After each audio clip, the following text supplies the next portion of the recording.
Culture Média. François Claus. 9h19, c'est l'heure de l'infomédia du jour, François. Et cette infomédia, va nous plonger au cœur de l'histoire. Qu'est-ce qui fait que de Néfertiti à Hitler, que de Napoléon à Louis XIV, les Français sont passionnés par ces pages d'histoire, pas forcément lorsqu'ils sont étudiants au collège, mais ils le découvrent ensuite, par la suite, à la télévision, avec des programmes comme Secret d'Histoire, des programmes, et nous en avons parlé dans un instant, qui sont diffusés également sur RMC Découverte. Ils sont passionnés en écoutant la radio, les podcasts, au cœur de l'histoire, le podcast d'Europe 1 qui va être lancé. Ils en sont passionnés lorsqu'ils vont au cinéma, qu'ils vont voir le J'accuse de Polanski, qui au-delà de toutes les polémiques, fait un gros carton d'audience. Quand ils regardent les séries également, que ce soit le Versailles par exemple, de Canal+, on va essayer de s'interroger sur cette passion histoire des Français. Et on va s'interroger notamment avec Vanessa Ponté, bonjour. Bonjour. Vous êtes co-auteur et co-réalisatrice de cette guerre des trônes, la véritable histoire de l'Europe. On y tient beaucoup. Sur France 5 et à laquelle Europe 1 est associé. Nous sommes fiers d'être associés à cette série.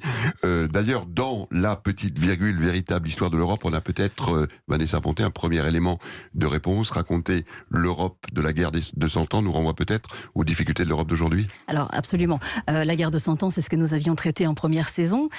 Nous avions en seconde saison les guerres de religion, et maintenant nous nous attelons à la guerre de 30 ans cette fois-ci. Et en effet, au regard de l'histoire, on comprend beaucoup de choses aujourd'hui. Je prends un simple exemple, l'Angleterre, qui a toujours été très indépendante, qui nous a prouvé à travers l'histoire qu'elle se battait bec et ongle pour son indépendance et pour sa religion. Qu'en est-il d'autre aujourd'hui avec le Brexit ? Avec le Brexit, qui est donc une très vieille histoire. Le 3e épisode donc de cette 3e saison de la guerre des trônes est diffusé à 20h40 ce soir sur France 5. Merci d'être avec nous ce matin. Il vous accompagne et il nous accompagne dans cette réflexion sur la passion histoire des Français. Bonjour monsieur Stéphane Saldechou. Bonjour. Vous êtes directeur des flux et documentaires, dit-on, de RMC Découverte et Story. RMC Découverte qui devient quasiment une chaîne d'histoire. Dès que vous faites un documentaire d'histoire, 700 000, 800 000 téléspectateurs. On pourra voir le 8 janvier l'histoire des ponts de Paris. C'est bien, vous avez tous les communiqués. On pourra également le 15 janvier revenir sur l'incendie de Notre-Dame avec des images très fortes. Et la veille, le 14 janvier, vous présenterez Mégapolis Athènes. Chaque fois, je disais, et vous le confirmez avec les audiences, 700 000, 800 000 téléspectateurs qui viennent vous regarder. Si vous avez un premier élément d'explication à nous donner, on aime se retourner vers le passé. Alors, il y a deux éléments d'explication qui sont très très simples. Déjà, RMC Découverte, c'est une chaîne de documentaires, donc on diffuse exclusivement des documentaires sur différentes thématiques, civilisation, patrimoine, et beaucoup de documentaires historiques. Et il y a deux raisons qui expliquent les succès des documentaires historiques, qui effectivement, vous l'avez dit, font vraiment des records d'audience et nous permettent de tripler l'audience moyenne de la chaîne. Il y a deux raisons à ça. Lorsqu'on s'intéresse à la Seconde Guerre mondiale, par exemple, c'est parce que ça nous permet de mieux comprendre ce qu'ont vécu nos parents, nos grands-parents, nos arrière-grands-parents. Les meilleurs scores sont sur des promesses, donc des thématiques très très locales, voire régionales. Le Maquis de l'Ain a fait quasiment 800 000 téléspectateurs. Alors qu'on était dans un petit village, dans une petite région, tout petit village, donc mais elle prend une valeur presque universelle. Exactement, donc plus c'est local, plus c'est régional, plus il y aura une portée pour la France. Et je voulais même vous dire que ça intéresse aujourd'hui, alors on parle de plateformes, Netflix, Amazon, Disney demain, plus c'est local, plus c'est régional, plus cet ancrage-là va intéresser des plateformes à l'international. Donc le documentaire a des belles heures devant lui. Et quand vous évoquiez Netflix, on pourrait parler du triomphe de The Crown, dans la saison 3, racontant donc l'histoire de cette reine immortelle, qui est aujourd'hui encore sur son trône, passionne absolument le public. On parlait de la guerre des trônes. Vous ne savez peut-être pas à quoi ça ressemble. Écoutez. Les luttes de pouvoir ont façonné le monde dans lequel nous vivons. Tu me dois tout, misérable. À l'aube du XVIIe siècle, une guerre sans précédent va embraser l'Europe. Je veux la tête d'Henri de Navarre sur un plateau. Je suis le roi et je dois être obéi. Et les grands monarques ne reculent devant rien pour imposer leur dynastie. Ordonnez-vous qu'il soit tué. Je leur donne. Séduction, complot. Il est temps de connaître la vérité. Majesté, je vous en supplie. Qu'il y a plus, madame. Meurtre et succession. Sire. Louis XIII. Vont faire vaciller les couronnes. À travers cette impitoyable guerre des trônes, je vais vous raconter la grande histoire de l'Europe.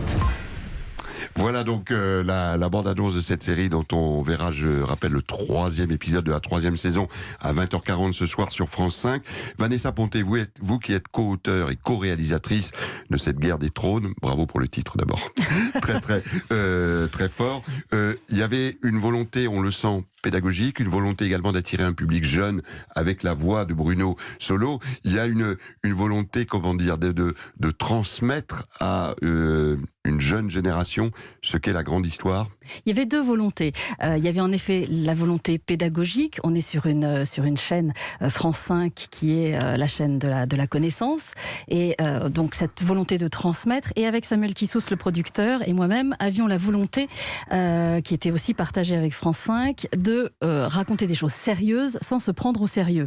Et c'est aussi le pari qu'on a remporté avec Bruno Solo, qui sait merveilleusement nous raconter l'histoire de France sans se priver de sourire à certains moments, puisque l'histoire de France et d'Europe, il ne faut pas se le cacher, est parfois très cocasse. Et oui, et c'est une cocasserie parfois douloureuse sur les conséquences qu'elle peut avoir sur notre continent. Stéphane Saldechou, vous avez eu des contacts avec le monde étudiant. Est-ce que ça fonctionne dans un complément, j'allais dire, de l'enseignement que les jeunes et les étudiants reçoivent? Tout à fait. Quand on regarde les audiences sur cible, nous, quand on est diffuseur, on reçoit tous les matins à 9h les audiences, y compris les audiences sur cible, et on sait qui regarde la télévision, à quel moment et jusqu'à quelle heure. Et nos programmes documentaires, particulièrement historiques, sont regardés par les jeunes, donc les fameux jeunes dont on dit qu'ils ne regardent plus la télévision, ils regardent les documentaires historiques. Et quand on discute avec des étudiants, ça leur permet de mettre en images, en séquence, avec du son, tout ce qu'ils peuvent apprendre aujourd'hui dans des livres. Donc c'est complètement complémentaire d'une formation plus scolaire.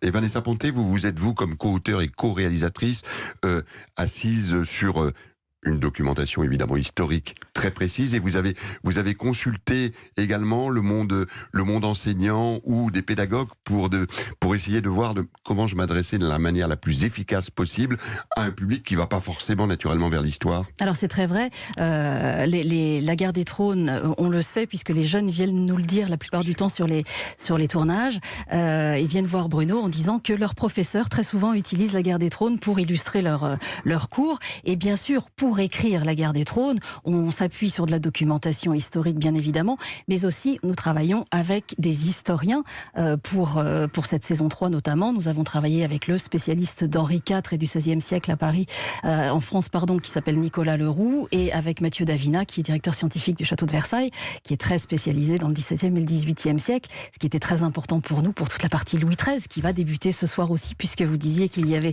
le 3e épisode à 20h40, mais à 21h45 il y a le 4e épisode. Et puis on peut imaginer une saison 4, une saison 5 et d'arriver Imaginons, nous en serions ravis. L'Europe continue évidemment à vivre et continue avec ses soubresauts à nous passionner. Marlène, nous nous interrogeons sur cette passion histoire qui anime les Français. Oui, et d'ailleurs les audiences télé en attestent. C'est dans Culture Média, le succès des émissions d'histoire et de patrimoine sur Europe 1.